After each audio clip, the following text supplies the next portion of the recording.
अस्सलाम वालेकुम। मेरा आज का जो वीडियो पाकिस्तान तहरीक इंसाफ के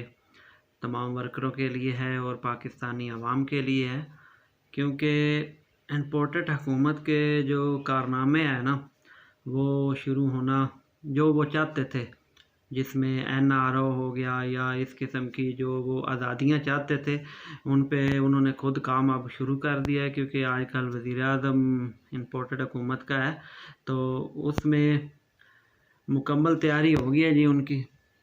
जिसमें शाहिद खान अब्बासी, साद रफ़ीक, ख्वाजा आसफ़ और आसफ़ ज़रदारी, फ़रियाल तारपुल, उसके बाद इन सब के राना सनाउल्लाह साहब, मरीम का भी नहीं आया, लेकिन बाकी तकरीबन 100 से ज़ायद जो ECL में नाम थे इन चोरों के, लुटेरों के, इस मुल्क का पैसा खाने वालों के, तो उनके लिए इन्ना लिल्लाहि व इन्ना इलैहि राजिऊन ही पढ़ सकते हैं। उन्होंने अपना फ़रार की मुकम्मल कोशिश और फ़रार होने के लिए तमाम रास्ते हमवार करना शुरू कर दिए हैं। उसके बाद एक इंतहाई अहम बात जिस पे फोकस करना पड़ेगा PTI के वर्करों को और मीडिया पर, एक बहुत ही गंदी जो कि नून लीग का शेवा भी रहा है कि इस किस्म की वो हरकतें करते हैं।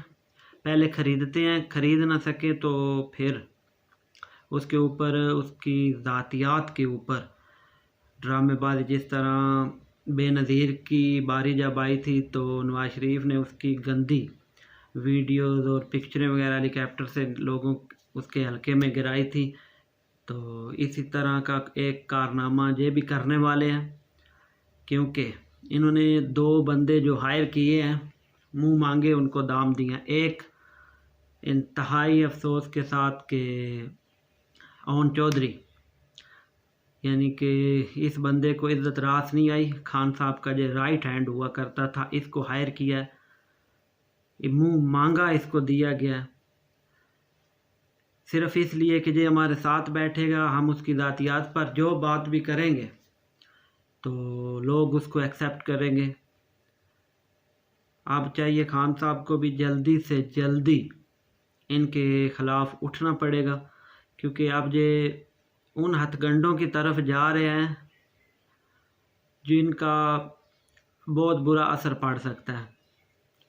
खान साहब का साथ दें, ये हर किस्म का हथकंडा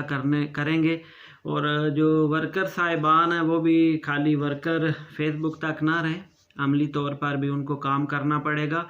और तहफ़्फ़ुज़ करना पड़ेगा अपने वर्करों का, क्योंकि ये गिरफ़्तारियाँ भी शुरू होने वाली हैं जी। हाँ, सिर्फ फेसबुक और व्हाट्सएप और ऐसे ट्विटर वगैरह पे साथ नहीं, इस टाइम बहुत ज़रूरत पड़ेगी खान साहब को, जैसा कि पहले इलेक्शन में पड़ा था। तो अभी बाहर निकलने की भी कॉल आ जाएगी अनकरीब ही खान साहब की, 1-2 दिन में उम्मीद है, क्योंकि चांद रात से ही शुरू कर दिया था खान साहब ने इस बात पे। तो आपको अपने मुल्क की खातिर अब निकलना पड़ेगा, अपने मुल्क को बचाने के लिए, अपने मुस्तकबिल के लिए, अपने बच्चों के मुस्तकबिल के लिए इनकी तो मुकम्मल तैयारी है। इन्होंने दोनों रास्ते ढूंढ लिए हैं, शहबाज शरीफ इम्पोर्टेड हुकूमत इसने, कि भागने वाला भी अगर ज़्यादा प्रॉब्लम हुआ तो ये भागने की कोशिश करेंगे, लेकिन इंशाल्लाह खान साहब का हम साथ देंगे। और आपसे भी तवक्को करते हैं, बस खान साहब की जो है ना, आप ये इज़्ज़त पे उंगली क्या पूरे का पूरा, यानी कि रुख इस तरफ करेंगे। मैं अक्सर ये बात करता हूँ कि खान साहब के जो सपोर्टर हैं, हम लोग, यानी कि हमसे ज़्यादा, हमने तो वो बात करनी होती है जो होती है या लीडर कहता है, तो हमसे ज़्यादा अक्ल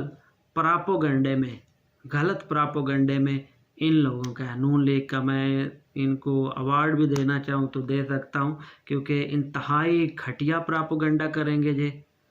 तो इस टाइम ऐसे हालात हैं, तो खान साहब की सपोर्ट करें अपने मुल्क की हिफाजत के लिए, क्योंकि